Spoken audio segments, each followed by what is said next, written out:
Hakuna. Sisi hapa leo tunakaa tu kama mandege. Ya Mungu. Paka nyasi, paka mbuzi kagonjeka, hiyo locust iliingia kila mahali. Hapa yote.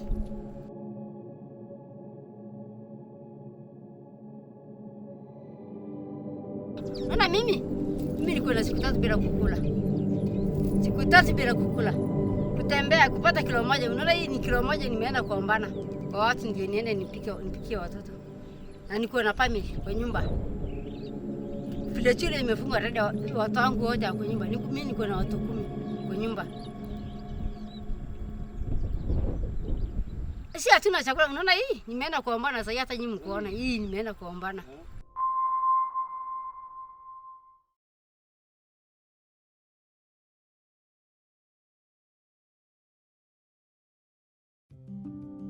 Kenya, Ethiopia, Somalia, South Sudan, and Uganda shelter about 25 million people who are likely to be affected by food insecurity. In 2020, East Africa has been faced by a threat of desert locusts, and this has proved to be a big problem to the locals who depend on produce from farms and agricultural business. It's been a roller coaster year to probably every human being on the planet, let alone the farmers. Food insecurity is something that has plagued and ravaged the African continent for decades.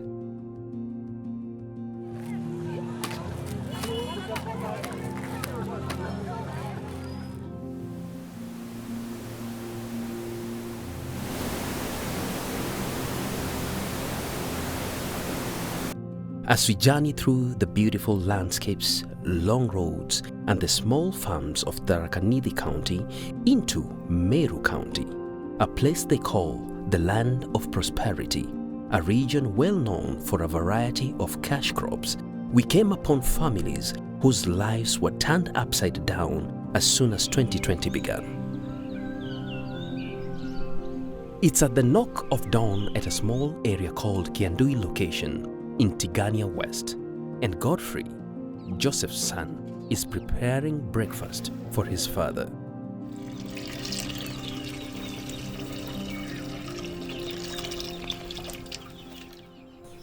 Nimekuwa mkulima hapa kutoka 1985. Hapa nimepanda avocado, nimelima macadamia na mandizi. Tuko na soko hapa inaitwa Miadhene, tunapeleka mazao hapo ni Kindori na Kianjai. Just 20 minutes from Joseph's house is another 50 years old farmer who has been depending on his farm for over 23 years now.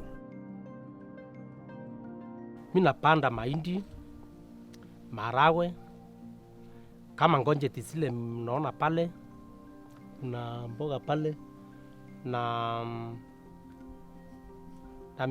tuko na hata makandamia pale, kuna miraa, kuna mandizi, nalima aina yote ya mimea. From Yemen, through the regional borders and into their farms, a swarm of desert locusts flew right to their doorsteps. Wakati zilikuja, hiyo makandamia yangu ilikuwa na flowers. Na wakati ilivamia hiyo makandamia, ile flowers iliangusa chini. Wakati nilikuwa ninatarajia makandamia iwe kwa wingi, hakukuwa na mazao yoyote kwa makandamia. For the farmers in this region, yields before locusts had always been sufficient for both subsistence and sales purposes. I felt so bad because nilipata madhara mingi sana, na si mimi peke yangu, pamoja na watu wa locality hii. Na ndio unaona wakati huu kuna hata njaa. People are suffering from famine because of the locusts. This, coupled with the ongoing COVID-19 pandemic, has proved to be a very trying year for the education sector as well. Jennifer Kiunga is a primary school science and mathematics teacher. Her career has also received its fair share of locust kicks. Sasa niliona the next step is ni njaa itakuja. Juu njaa ikikuja, nilikuwa najua obvious kwa mama atakuwa na shida ya kufindi watoto, na watoto pia ambao tunafunza shuleni hatutawapata juu mtoto hawezi soma akiwa na njaa. A haven of value addition is the tagline given to Tharaka Nithi County. We traverse into its very interior dry lands, specifically to a location called Maragua. Here is a very unique family of about 20 members headed by Mzee Cyprian Kirema. To them, it started just as news. Agriculture Organization has warned that the current desert locust invasion poses a threat to the country's food security. This even as more and more counties continue to fall to be affected by the menace. The latest now being Nyeri County, where I understand a swarm of locusts has invaded coffee farms in Kangure village. Si hadithi, mimi nilikuwa hapo, si niliona. Si hadithi, mimi niliona na macho yangu. Hiyo sina, hiyo nilitokea nikiwa hapa tu.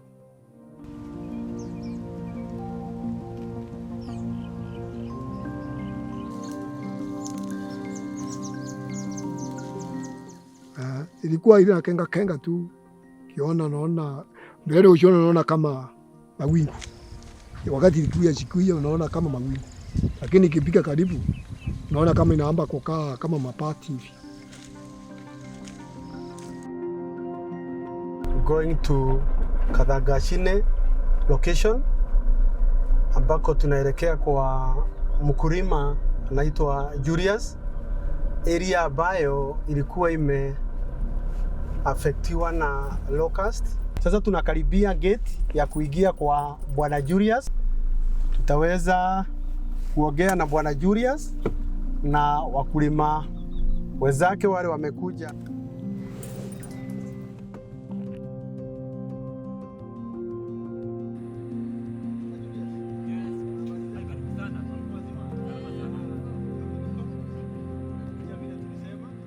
Tangu kuzaliwa siwaona kitu inaitwa locust.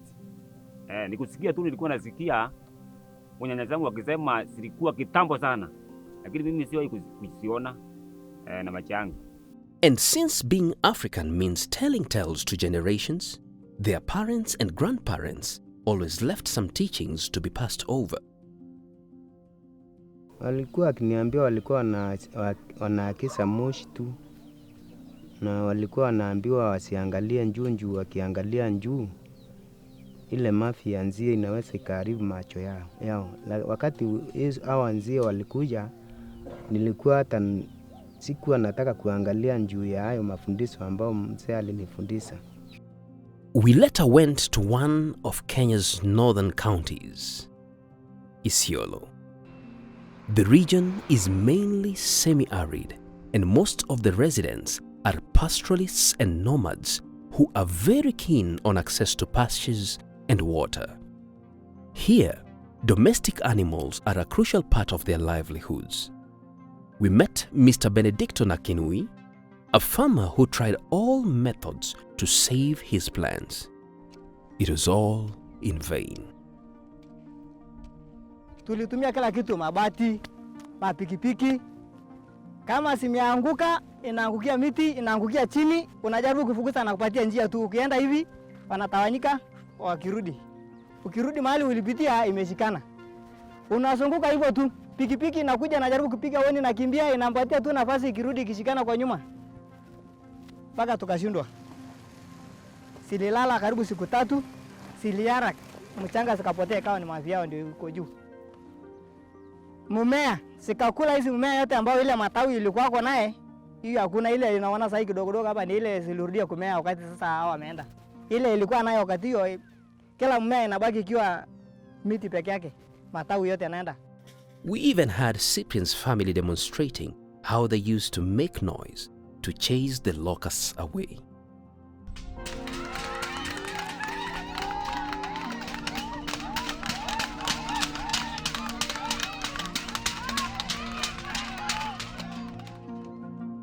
In 2015, the United Nations General Assembly came up with the 2030 Agenda for Sustainable Development.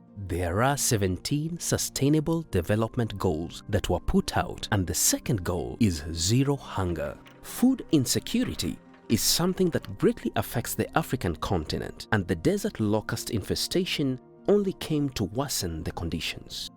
Families were hit hard.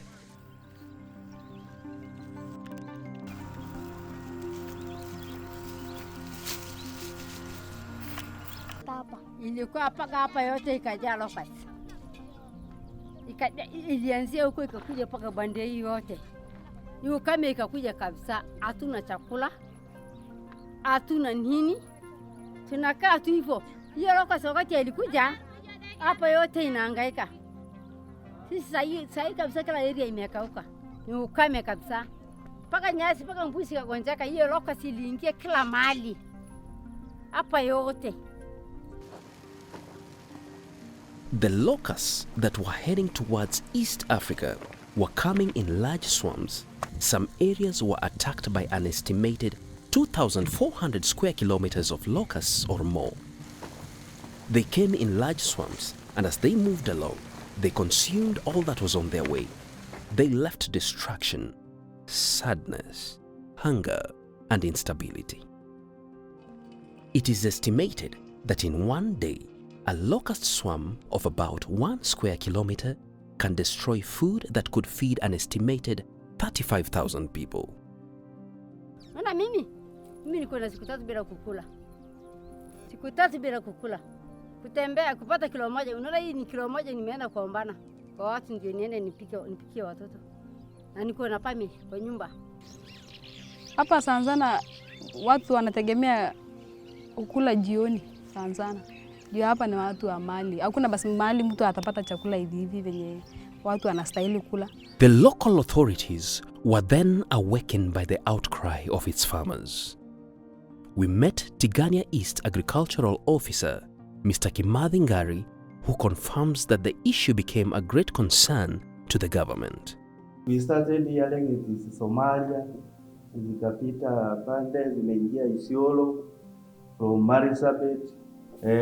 Na ile kwanza iliweza kutushtua ni ile mlio ya watu ambao na pia vile walikuwa wanaona hao insect walikuwa wanakuwa, kwa sababu hiyo si kitu ya kuficha. In fact I witnessed the swarm. Wakati unasikia ni swarm, it's something very huge. It was very huge. Some went to cover even about 5 kilometers square. We have the locust. The locust app that we are using in monitoring the resurgence of the desert locust. So right now, even we are aware that in Samburu, because currently we are hearing that there's a swarm roosting site in Samburu that is threatening, because they move through wind. That at any point we might have maybe an outbreak during this period. Farmers are preparing their land, so if there's an outbreak, the whole of this kind of input will go to waste. Sitaki tena hizo vitu zirudi hapa. Hizo vitu inaharibu sana. Inaharibu kabisa na itakuharibu hata roho ile ulikuwa nayo kufanya kazi inaharibika. In a world where humanity craves for zero hunger, it started to feel like all hope was lost, especially with the mention of a second wave. Still on locusts in the country, the number of loathsome desert locusts. Ethiopia has been tackling its invasion of locusts for months. Farmers in South Sudan are trying to save this year's crop and avoid... Every media station was talking about it. That is when Bayer, a global enterprise that believes in bringing change into people's lives through life science fields of healthcare and agriculture, decided to step in.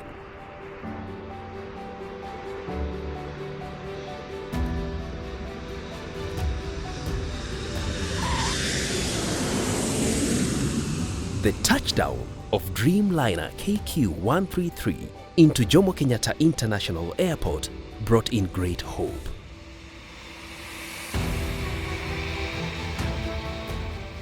A perfect solution for the governments to help the large-scale farmer, smallholder farmers, and ultimately the whole population of Kenya and Uganda.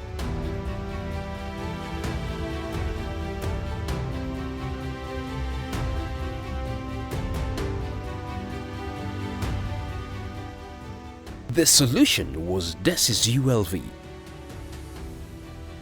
a pesticide that has deltamethrin as its main component.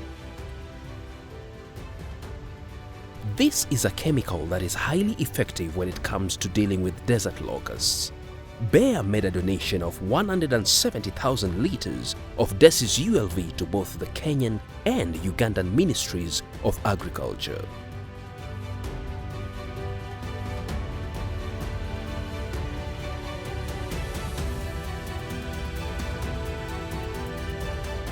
The Desis ULV pallets were then received by KQ Cargo, who were among Bayer partners in this special move.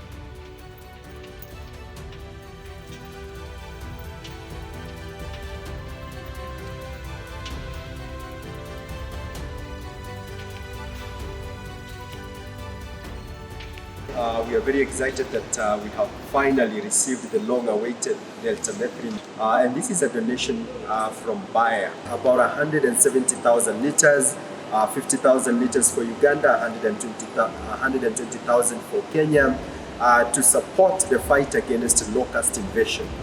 We have seen an invasion that we have not seen in 70 years, and that is why this is worrying, because if it continues unattended and without any solution, we are talking about losing produce, losing crops, and ultimately this has an impact on food security. So it's, we have really a looming food insecurity in Kenya and Uganda, and that is why Bayer has supported. At Entebbe International Airport in Uganda, the same was happening, and its share was received with great excitement. We are very grateful for their contribution. This contribution is equivalent to 50,000 litres of deltamethrin ULV. We are grateful to the partners because we believe 50,000 will take us a long way in fighting the desert locusts that we have had. As you might be aware, we had challenges in getting chemicals for aerial spray. The chemicals we bought from Japan just arrived this week, since March. But Bayer came to our rescue and offered 50,000 litres, which we believe we are going to put to use immediate effect. Immature adults, and these are pinkish in color, which are highly voracious, and therefore this is why intercepting them immediately as they land is the most effective way. And this is why we are grateful to Bayer, because the moment they enter and land, we have the aircraft in place to intercept them. We also have the Uganda People's Defense Forces in our operational areas. Later, it was arranged for the donation to be transported towards the Ministry of Agriculture storehouse.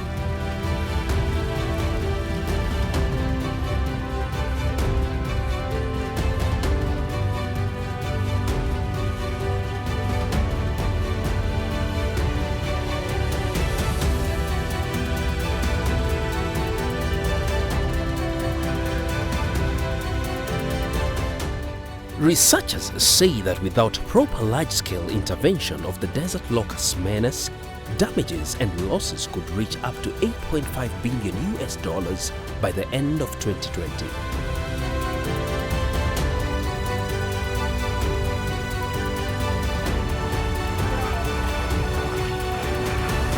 It was now kept here to await the big handover event. Finally, on 3rd September 2020, Bayer East Africa held the official ceremony where Desis ULV was officially handed over to the Ministry of Agriculture.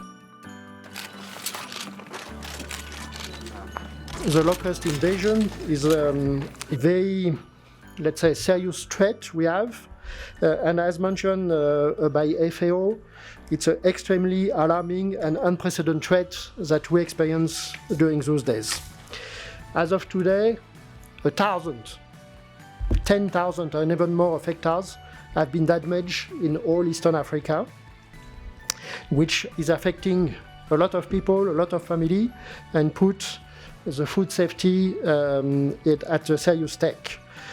And of course, we have to act against that. This is a donation.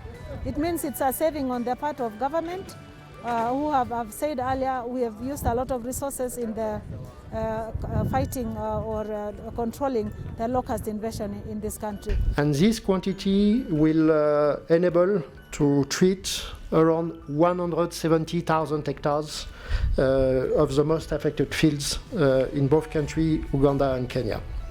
Wakati nasikia hiyo kampuni inaitwa Bayer ati inataka kusupport serikali na mandawa ya kuspray, nasikia mzuri sana, kwa sababu nitakuwa tayari na ndawa ya kuspray wakati hizo nzige pengine zikikuja. Wow.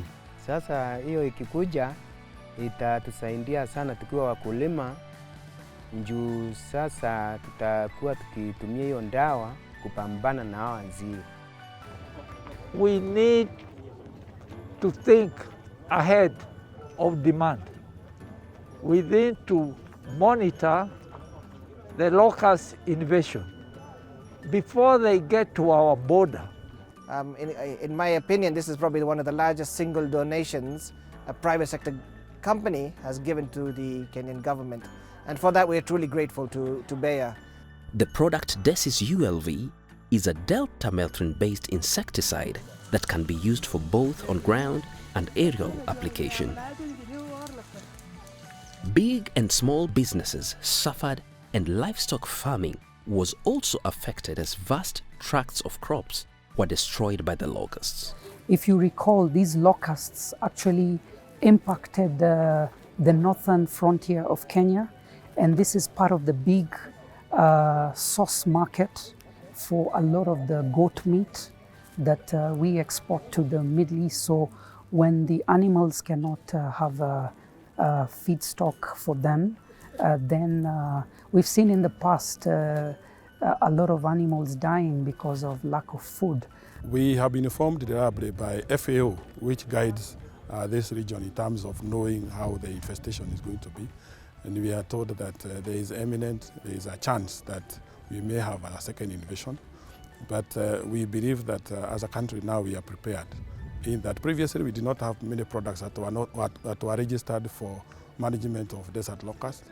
But with the recent invasion, we have had various companies coming through PCPB, and we have looked at a number of products that can be used for management of desert locusts. We want to improve the livelihood of 100 million small farm holders all over the world. Future yangu ni kuona nimejenga mzuri, kuna ng'ombe wa maziwa, kuku na kila kitu.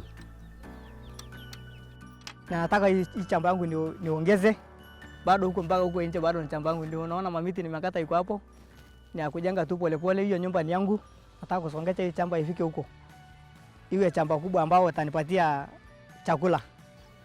Ningependa ukulima wangu pande, yani nijue tu mkulima mkubwa ninapata mapato mingi kuliko ile saa hii napata. Hata gari ningependa kununua mpaka gari. So we look forward to such partnerships as Kenya Export Promotion and Branding Agency with other sector players like AFA. We're talking about not just AFA, but the producers of flowers, producers of vegetables, so that we could be able to carry out a capacity building and public awareness campaign, which means more money and more business for the Kenyan farmers. Although the desert locusts have moved away from Meru, Isiolo, and Tharaka Nithi, being ready is one of the fundamental things for every farmer as they prepare for the next season. Pests and diseases contribute between 40 to 100% losses. And if we can manage with the same land surface area to use prevent losses, say prevent up to 40% losses, then you will have increased productivity rather than opening up fields, forests and everything else, increasing on the carbon footprint. So our intention is we have to increase productivity within a certain given limitations. We just want the farmers to know that their government cares about them. The locusts are still migrating across the country, and it is said that a second wave could hit the continent at any time. But now that Desis ULV is in the picture, people won't have to worry too much about their livelihoods being disrupted by those winged creatures that only bring distraction anywhere they land.